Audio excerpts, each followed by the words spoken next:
नमस्ते दोस्तों, कान्हा उपदेश में आपका हार्दिक स्वागत है। क्या आपके साथ भी ऐसा होता है कि आप अपनी पूरी जान लगा देते हैं, दिन रात एक कर देते हैं, अपनी नींद, अपना सुख सब कुछ दांव पर लगा देते हैं, फिर भी न जाने क्यों सफलता आपसे रूठी रहती है।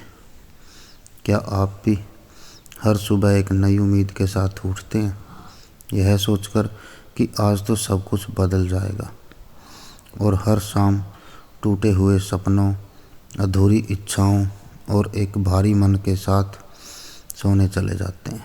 अगर हाँ, अगर यह दर्द, यह निराशा, यह प्रश्न मैं रोज़ कोशिश करता हूँ फिर भी हार क्यों मिलती है, आपके दिल में भी कहीं गहरे बैठा है, तो आज का यह कान्हा उपदेश सिर्फ और सिर्फ आपके लिए है। आइए मैं आपको अर्जुन की कहानी सुनाता हूँ। अर्जुन एक साधारण युवक जिसके मन में कुछ असाधारण करने का सपना पल रहा था। वह अपने छोटे से गांव में एक ऐसा पुस्तकालय खोलना चाहता था जहां हर बच्चे को मुफ्त में किताबें मिलें, जहां ज्ञान की गंगा बहे। यह सिर्फ एक पुस्तकालय नहीं था, यह उसका जुनून था, उसका जीवन था। अर्जुन ने इस सपने को पूरा करने के लिए अपनी पूरी ताकत झोंक दी। उसने अपनी छोटी सी पैतृक जमीन बेच दी, शहर जाकर एक छोटी नौकरी की ताकि कुछ पैसे बचा सके। कई रातें उसने भूखे पेट गुजारी, सिर्फ इसलिए कि एक एक पैसा बचाकर अपने सपने में लगा सके। उसके दोस्त उसे पागल कहते थे, रिश्तेदार ताने मारते थे, क्या करेगा किताबें बेचकर, कोई भविष्य नहीं है इसमें। लेकिन अर्जुन ने किसी की नहीं सुनी। उसकी आंखों में बस वो बच्चों की मुस्कान थी जो किताबों की दुनिया में खो जाएंगे।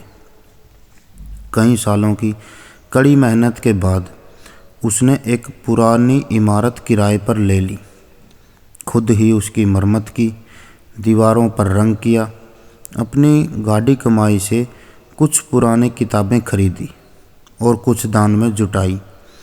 गांव के लोग हैरान थे, कुछ ने सराहना की, कुछ ने मजाक उड़ाया, लेकिन अर्जुन बहुत खुश था। उसका सपना हकीकत बनने वाला था। पुस्तकालय खुला। पहले कुछ दिन भीड़ लगी रही, बच्चे आए, बड़े भी आए। अर्जुन का दिल खुशी से झूम उठा। उसे लगा कि उसकी मेहनत सफल हो गई। लेकिन धीरे धीरे भीड़ कम होने लगी। बच्चे खेलने में व्यस्त हो गए, बड़े अपने रोज़मर्रा के कामों में लग गए। पुस्तकालय में सन्नाटा पसरने लगा। अर्जुन ने विज्ञापन दिए, बच्चों को कहानियाँ सुनाई, प्रतियोगिताएं आयोजित की, लेकिन कुछ भी काम नहीं आया। लोग नहीं आ रहे थे। एक साल के भीतर ही पुस्तकालय खाली हो गया। किराए का बोझ, किताबों की लागत, और कोई आया भी नहीं। अर्जुन टूट गया। उसने सोचा, शायद मेरा विचार ही गलत था, शायद मैं ही अयोग्य हूँ। उसने फिर एक नया काम शुरू किया। शहर में एक छोटी सी दुकान खोली। इस बार उसने हर पहलू पर रिसर्च की, अनुभवी लोगों से सलाह ली। उसने दिन रात एक करके दुकान चलाई, ग्राहकों से मीठा बोला, अच्छी क्वालिटी का सामान बेचा। पहले कुछ महीने ठीक ठाक चले, लेकिन फिर एक बड़ी ऑनलाइन कंपनी ने उसी इलाके में अपना स्टोर खोल दिया। अर्जुन की छोटी दुकान उनके आगे टिक नहीं पाई। ग्राहकों ने ऑनलाइन ऑर्डर करना शुरू कर दिया, बड़े स्टोर पर जाना पसंद किया जहां हर चीज़ सस्ती मिल रही थी। दोबारा हार। अर्जुन अब पूरी तरह से हताश हो चुका था। उसने अपनी सारी जमा पूंजी, अपनी सारी ऊर्जा, अपना सारा विश्वास खो दिया था। उसने अपने कमरे में खुद को बंद कर लिया। आंखों में आंसू थे और दिल में एक ही सवाल गूंज रहा था, मैं इतनी कोशिश करता हूँ, हर बार पूरी ईमानदारी से, पूरी मेहनत से, फिर भी मुझे हार क्यों मिलती है? क्या मैं कभी सफल नहीं हो पाऊँगा? क्या मेरी किस्मत में सिर्फ नाकामयाबी ही लिखी है? वह उन लोगों को देखता था जो आसानी से सफल हो जाते थे और सोचता था कि उनमें ऐसा क्या है जो मुझ में नहीं है।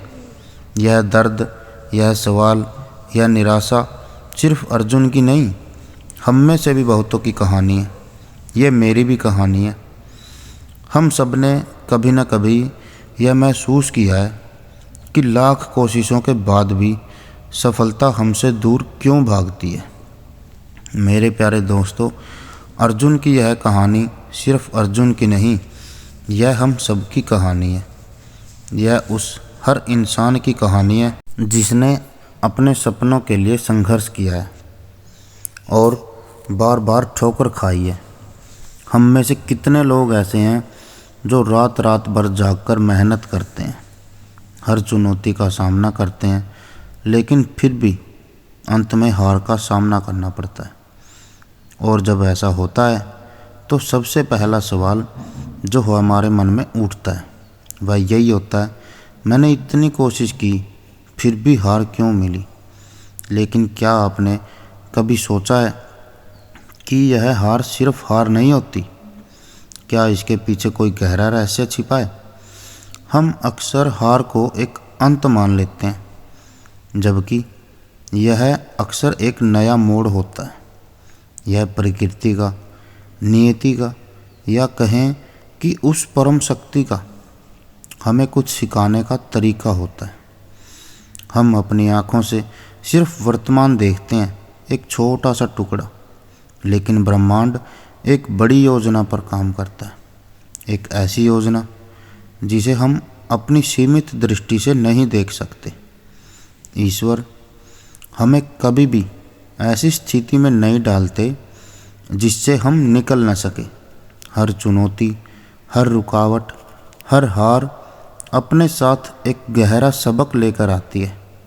यह हमें यह बताने आती है कि शायद हम गलत रास्ते पर थे, या शायद हमें अपने तरीके बदलने की ज़रूरत है, या शायद हम अभी उस बड़ी सफलता के लिए तैयार नहीं हैं जो हमारे लिए लिखी गई है।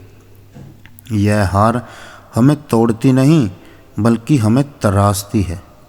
यह हमें अंदर से मजबूत बनाती है, हमें धैर्य सिखाती है और हमें उस छिपी हुई शक्ति से परिचित कराती है जो हमारे भीतर मौजूद है।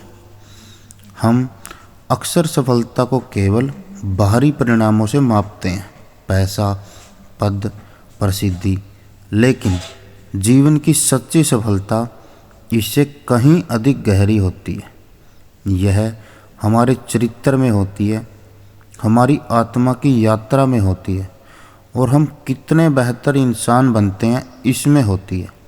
जब हम बार बार गिरते हैं और फिर उठते हैं तो हम सिर्फ एक काम में असफल नहीं होते, बल्कि हम जीवन को और बेहतर तरीके से जीना सीखते हैं। तो फिर इस हार से कैसे उभरें? कैसे इस निराशा को आशा में बदलें? मेरे प्यारे दोस्तों, कान्हा उपदेश आपको बताता है कि जब आप बार बार कोशिश करते हैं और हार जाते हैं तो यह हार नहीं बल्कि आपके चरित्र का निर्माण हो रहा होता है। यह आपको उस रास्ते पर ले जाती है जो आपके लिए सही मायने में बना है। श्री कृष्ण भगवत गीता में कहते हैं, कर्मणे वादिका रस्ते माँ फलेषु कदाचन, जिसका अर्थ है तुम्हारा अधिकार केवल कर्म करने पर है, उसके फल पर कभी नहीं। हमें अपने कर्म पर ध्यान केंद्रित करना चाहिए, परिणाम पर नहीं। परिणाम उस परम शक्ति की इच्छा पर छोड़ देना चाहिए जिसने यह पूरा ब्रह्मांड रचा है। जब आप बार बार कोशिश करते हैं और हारते हैं तो यह हार आपको सिखाती है धैर्य। यह आपको सिखाती है कि कि सफलता एक रात में नहीं मिलती, उसके लिए लंबा इंतज़ार करना पड़ता है। लचीलापन, यह आपको गिरने के बाद फिर से उठने की शक्ति देती है। हर ठोकर आपको मजबूत बनाती है, हर आंसू आपको गहरा बनाता है। आत्मविश्वास, यह आपको अपनी अंतरात्मा पर भरोसा करना सिखाती है। यह बताती है कि आप कितना कुछ सहन कर सकते हैं और फिर भी मुस्कुरा सकते हैं। आत्मनिरीक्षण, यह आपको अपनी गलतियों को पहचानने और उनसे सीखने का अवसर देती है। यह आपको अपनी रणनीति, अपने तरीके, अपनी सोच को बदलने का मौका देती है। नई दिशा, कभी कभी एक बंद दरवाज़ा हमें मजबूर करता है कि हम किसी और दरवाजे को देखें तो शायद बेहतर हो और हमारे लिए ही बना हो। अर्जुन का पुस्तकालय बंद हुआ, दुकान भी नहीं चली, लेकिन शायद उसकी नियति में कुछ और ही लिखा था, कुछ ऐसा जो उसे अभी दिख नहीं रहा था। अपनी हार को एक शिक्षक के रूप में देखें, न कि एक दुश्मन के रूप में। यह आपको वह ज्ञान देती है जो सफलता कभी नहीं दे सकती। यह आपको विनम्र बनाती है, आपको दूसरों के दर्द को समझने की शक्ति देती है। जब आप बार बार गिरकर उठते हैं तो आप सिर्फ एक योद्धा नहीं बनते, बल्कि एक ज्ञानी भी बनते हैं। विश्वास रखें कि ब्रह्मांड आपके लिए कुछ बेहतर तैयार कर रहा है। जब एक दरवाज़ा बंद होता है तो अक्सर दूसरा बेहतर दरवाज़ा खुल रहा होता है, जिसे हम अपनी निराशा में देख नहीं पाते। अपनी कोशिशों को मत छोड़ो, बस अपनी दिशा और अपनी सोच को बदलो। अपनी हार को स्वीकार करो, उससे सीखो और फिर एक नई ऊर्जा, एक नए विश्वास के साथ आगे बढ़ो, क्योंकि हर अंत एक नई शुरुआत का प्रतीक होता है। याद रखें, हर हार एक अंत नहीं, बल्कि एक नई शुरुआत का संकेत है। यह आपको उस रास्ते पर ले जाती है जो आपके लिए सही मायने में बना है।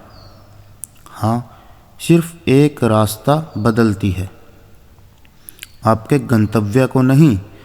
आपका असली गंतव्य आपकी आत्मा की शांति और आपका सच्चा स्वरूप है, जो हर चुनौती के बाद और निखरता है। अगर आज का यह काना उपदेश आपके दिल को छू गया हो और आपको लगा हो कि यह संदेश किसी और को भी सुनना चाहिए जो अपनी कोशिशों के बाद भी हार से जूझ रहा है, तो कृपया इस वीडियो को उनके साथ साझा करें। आपके एक शेयर से शायद किसी की ज़िंदगी में उम्मीद की एक नई किरण जग जाए। और कमेंट में जय श्री कृष्ण लिख दें और चैनल को सब्सक्राइब करना मत भूलना। कल फिर मिलेंगे एक नए सत्य के साथ, तब तक बने रहिए हमारे चैनल पर। धन्यवाद। जय श्री कृष्ण। राधे राधे।